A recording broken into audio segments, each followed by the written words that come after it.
All right, class will come to order. No talking, remember that? Class will come to order.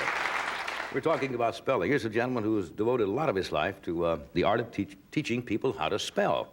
He is the creator of something called concept spelling, which seems to be at least a new approach to people's problems with English language. Would you welcome, please, Dr. Richard Archer.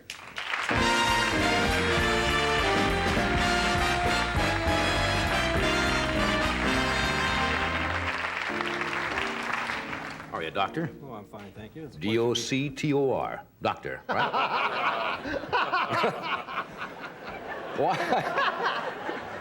Why is it, now this is a cliche that you've heard many times. People say, I'm a terrible speller, but I'm intelligent. I know people that are quite intelligent. You talk with them, they have a great conversation, and yet they admit that they're terrible spellers. Is there any correlation between having the smarts and being able to spell correctly? A lot of research has been done to verify that that isn't true. Yeah. There are an awful lot of intelligent people that can't spell very well. Yeah. But I'd like to see some research done on good spellers only. Yeah. And I'd be willing to bet that there's a tremendous correlation between good spellers and intelligence. Yeah, they just had the national spelling contest I was watching on television the other night. Those kids were fantastic. Now, I remember taking spelling in grammar school up until, I think, the 5th or 6th grade, but then it seemed to stop entirely after that. Do they teach spelling anymore?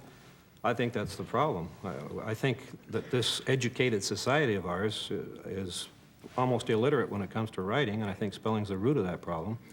We stopped teaching it. After grade school, it's ignored. It's not taught in high schools. They're teaching Shakespeare to kids that can't read. Right. They're teaching, not spelling, of course, in college. You're supposed to know how when you get there, even though most people can't spell very well. And the worst part of it is I think that the universities fail to teach the teachers how to teach spelling. And so it's a vicious circle. Yeah, why is it that people say, you say it's a myth, I think, in your writings, that people say the language has no rules in English. It confuses a lot of people. And you say that that's really not true, that there are certain most people rules. have a feeling that spelling is completely chaotic and systemless and disorganized and can only be learned by rote memory.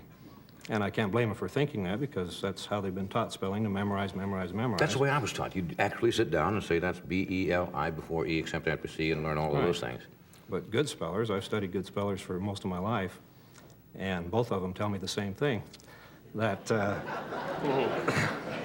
no, seriously, all the good spellers I have studied go through a whole different kind of mental process. They seem how to align their mind up with normal, natural mental processes rather than artificial memory as superimposed by the school system. Were you a good speller when you were young? Oh, yes. You were good. Did it come easy? Yes. Then there is sometimes an inherited talent for being able to spell. No, I was like anyone else that I've studied who spells well, lucky enough to stumble into a natural process. I was too lazy to memorize. I have a very poor memory. I was reading a list of 20 of the most often misspelled words, at least in the United States, perhaps in the United States. And I remember one of them was accommodate, one of them was sacrilegious, vermilion, rather common words, but were almost 100% misspelled by most people. Resuscitate was one. Now, isn't that a difficult word for most people to spell, resuscitate? Resuscitate's a hard word. The others are, although they're most frequently on the most frequent misspelled word list, are quite easy. And there's some concepts. Concept spelling, by the way, is a set of concepts that use logic instead of memory. How does it work, for example? If we can go to the board. Yeah, we got a blackboard. We're going to do a commercial first, then we're actually going to go back to school. Go back to school. I understand you. I'm going to find out whether I'm good or bad tonight. I'll find out. I really don't know, to tell you the truth. I already know. I have a suspicion you're good. Oh, okay. We'll find out right after this. No talking. We'll be right back.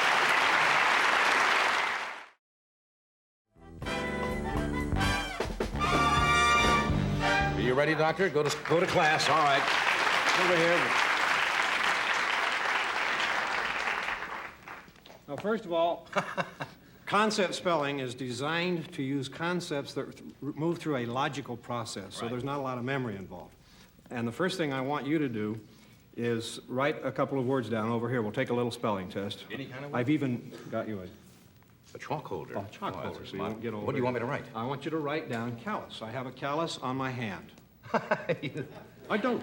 Right here. Callus is a noun, so that has to end in U.S. Oh, you read the book. You spell it wrong for me. All right. He knows. No, I think it's C-A-L-U, Cal, 2 C-A-L-L-U-S.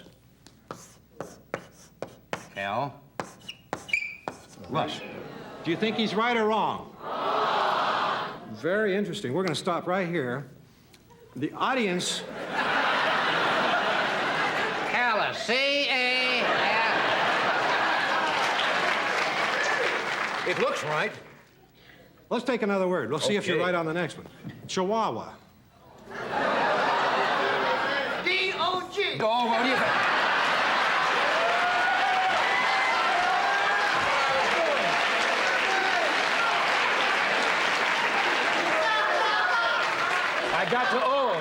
I got to O and you interrupted me. That's what I was going to do. Chi, C-H-I. Chi. Wawa. Is there a Q in Chihuahua? Chihuahua. C-H-U. Chihuahua. All right. Now, one more test, and then we'll go on. I want, and this is serious in terms of the implications, even though it's fun. I want you to read that top word just real quickly. First glance. Quit elocution. All right, now read the second word. Convertible, Now, able. now, can you look over here and repeat those two words? Chihuahua, Those two long words. quit of elocution, Okay. and convertible, able, convertible. All right. Now, I'm going to save some time by second guessing that you probably couldn't sit down and spell those two words correctly at this moment.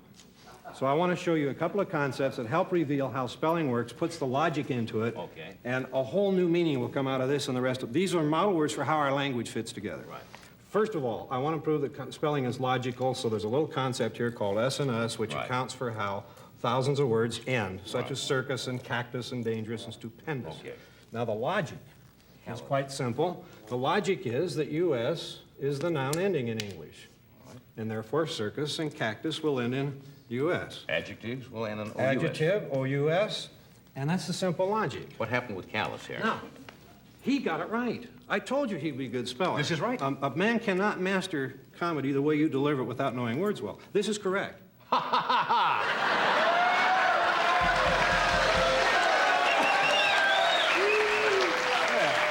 It has to be. It doesn't look right, does it, to most No, people? it would look wrong because people are used to seeing this kind of a callus, which is a callous attitude. But I did say a callus on my hand. You're right. And you spelled it as a noun has to be spelled. Okay. Okay, now let's move. Let's swing this whole board around here. All right, you want to come this way? Okay.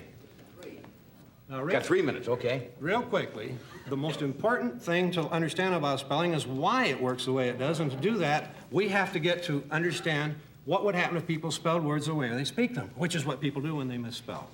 They spell words cupboard, C-U-B-B-I-R-D. Right. They spell it the way they hear it. Cupboard. But if we spelled all words the way we heard them, we come up with things like Jeep, breakfast, no, Jew. Jeet, no, Jew, yeah. No, but I'm gonna. No, but I'm gonna. Can hardly wait to lunch. Can hardly wait to lunch.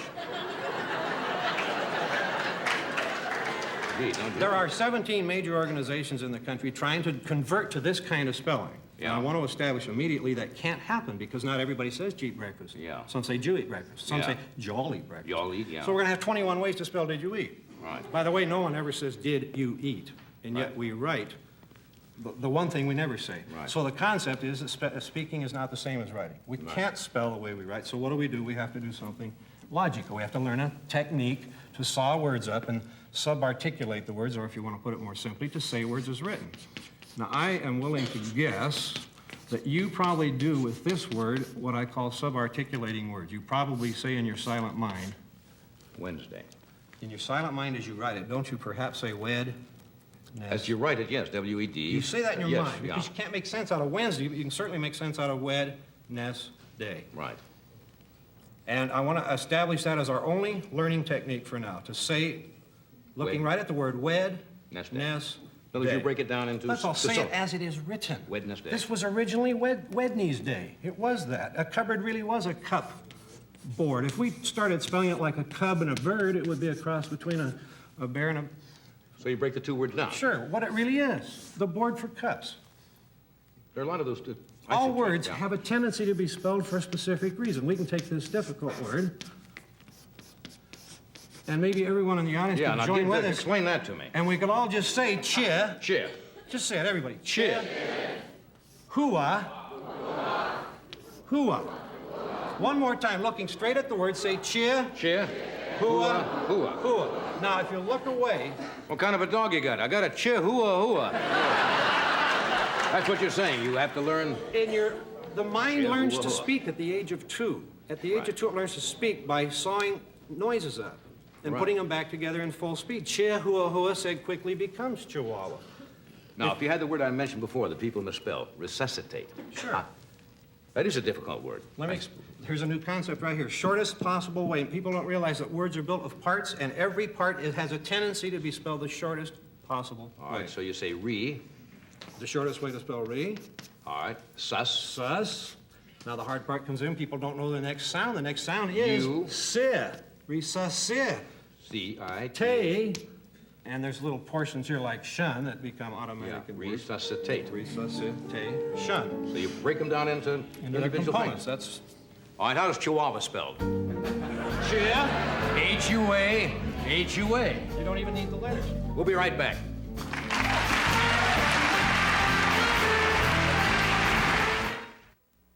This week, Sears makes warm weather dressing a breeze with cool sundresses at an irresistible sale price.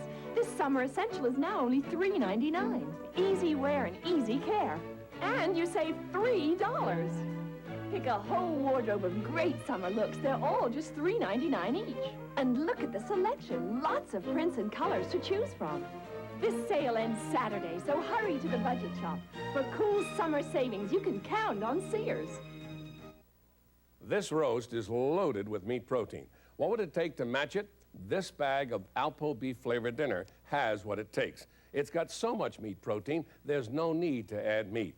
Yes, there's as much meat protein in this bag as there is in this roast. Now, dogs need protein, and they love the taste of beef, right, Bo? So give your dog Alpo beef flavored dinner, the dry dog food with so much meat protein, there's no need to add meat.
Doctor, I thank you. That's really fascinating. Thank you. To be here.